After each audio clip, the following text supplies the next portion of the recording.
Anna and the warden will be back any minute. We must settle this between us. Whoever is responsible for Angus's death should be punished.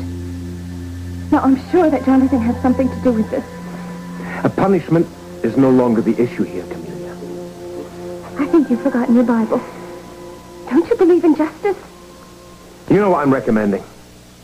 That we drop this whole thing. That we don't dwell on Father's death. That we let him rest in peace. Anna Devane will pursue this for us. Now, I'm sure she'll get the truth from Jonathan. Don't you remember your father's last words? He told us the vendetta was over. Now we have to honor that. I don't know what those words mean. What vendetta was he talking about? And if it's over, why is Angus dead? You don't understand. No, I don't. And I don't understand my brother. At least tell me that you trust me. Yes, I trust you. Then trust me enough to believe that I know what Angus's words meant. He does not want his death to be investigated. Are you willing to go along with that? You don't want Angus's enemies brought to justice? Angus had enemies. There is no denying that. I cannot deny, yes, he had enemies. But you heard him say himself, he was not forced to take the boys. I don't believe that. I know that some threat was used. You don't know that. Well, maybe not, but I'm not afraid to find out. Why are you so afraid? I'm not afraid. I'm honoring our father's last request. Oh, maybe so. I'm more inclined to honor him in my own way. And that's by finding out the truth. A one man's truth is another man's. What, Duke? No, I'm telling you. You do as I say. It's for everyone's good. One man's good is another. Don't you fight me on this, girl. Do you understand that?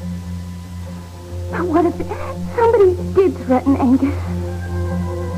That could be the truth. Could you live with that guilt? I'm telling you. Drop this whole thing here and now for all our sakes. Do you understand that? No good is going to come from any of this. And if anybody asks you anything, if Anna questions you about Jonathan, then you got to tell her he doesn't resemble the man you remember from Lorleon. Do you understand that? Now you listen to me. I'm the head of your family now. You'll do as I say.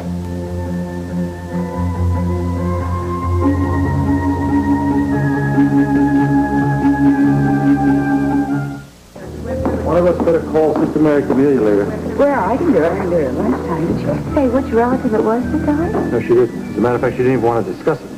And you offered to go down to the gatehouse? Yes, naturally, but she said she'd be gone for the day. She wouldn't be at the clinic either. Oh, hi, Bobby. How's it going? Professionally fine. Personally, don't ask. You okay? No, I'm a mess. Jake and I had a big fight last night. Sorry. Go ahead. Sorry. Okay. I'm sorry. I would really like to say the entire thing is Jake's fault. But it takes two. Three, actually, in this case. Jake, me, and Lucy Coe, his client. I feel like I'm living in a triangle because of his professional relationship with her. He was really angry he didn't come home last night. Come on. How you doing, Bobby? Hey, Bobby? Oh, hi. Do you mean have I heard from Jake yet? The answer's no. You're going to hear from him. He's going to come home, Bobby. Come on. But she's not going to be there. Right. She's going to be at the brownstone table at the club, right? Probably. No probablys. It wouldn't be a brownstone party without you, Bobby. Absolutely. You know, from experience, I've discovered that spending 24 hours a day worrying about marital problems doesn't cure anything. There, you've got doctor's orders. 3 doctor's orders. Which is not to say that Patrick will even notice that any of us are sitting there. Oh, really? Yes, because he'll be too busy staring at Terry all night, moonstruck. I'll be worried about Terry. I just hope this will be the thing to take Terry's mind off of Lucy.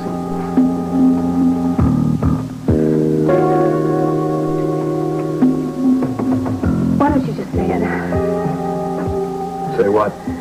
That you're angry with me and that you think I'm some kind of tramp. Lucy, don't put words in my mouth.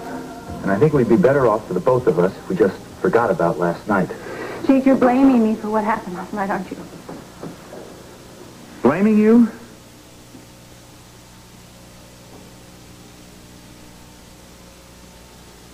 No, Lucy, I wish it were that easy. I'm afraid I'm just as responsible for the last night sorry for me, didn't you? You made love to me out of pity. Lucy, drop it.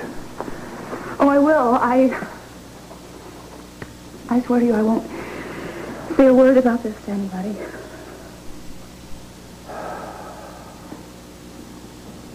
How is the damn sleep going to clear up? Jake, I'm really sorry I got you in this mess.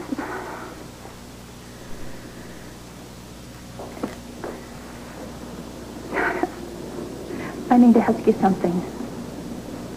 And I don't want you to be angry at me. Will you still represent me?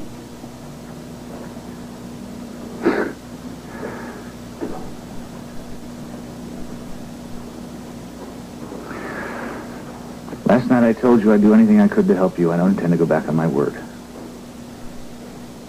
You're still feeling sorry for me. I am trying to be fair, Lucy, that's all. I still have some ethics left. Thanks.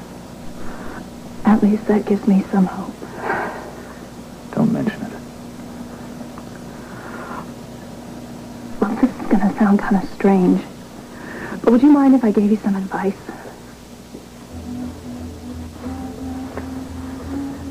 Don't tell Bobby about what happened last night. It would ruin your relationship with her, and I know she wouldn't be able to forgive you. I wouldn't be able to forgive myself if it caused a breakup. Great. So I don't tell Bobby. Do you have any advice on what I'm going to say to myself?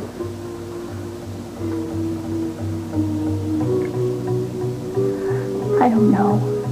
I just know you shouldn't spoil your relationship with her. You have everything going. I don't have anything. I am going to prison.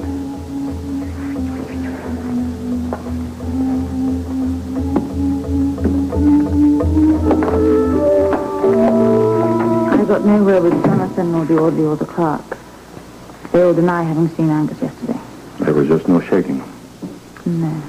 Oh, well, what do you think? Are they telling the truth or are they stonewalling? I don't know. I haven't finished talking to them yet. Well, the guard says he doesn't know who knocked him out. Something's rotten. Yes, I agree with that. It's obvious that the incident with the guard was just a ruse to get Jonathan in to see Angus, but I can't prove that. And we're in danger of letting them get away with all this if we don't break their stories. Or at least get some evidence to shine some light on these men. Duke. I don't have any evidence to provide. I'm sorry, Anna. Amelia? I need something that, perhaps in your visits with your father, a clue from the past, anything he might have said. Well, I don't think I know what you're looking for. Well, what I'm looking for is a link between Jonathan and Angus. Some way that I can break Jonathan down. What is it? I think they is looking to me for answers, but I'm afraid there aren't any. While you were both gone, we talked. I told Camellia I decided to accept my father's death. I'm going to mourn him properly and let him rest in peace. I'm sorry. Excuse me. This must be very hard for you both, but I have to ask these questions. And the investigations are going on at my request. Okay. So you do your job, Anna. I can't help you this time. Sonia, what about you? You said that you had a flicker of memory, remember, when you saw the picture of Jonathan in the newspaper.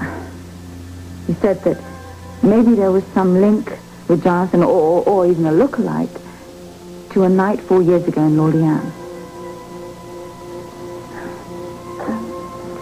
I'm not sure. Your instincts were right, Mr. Payne. I think so. What does that mean? Well, I've asked for Jonathan to be brought here because I feel that maybe if Jonathan and Camellia are face-to-face, it might trigger something in her memory.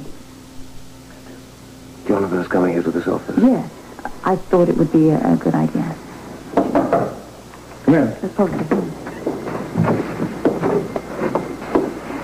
Wait outside. Please, did you come down here?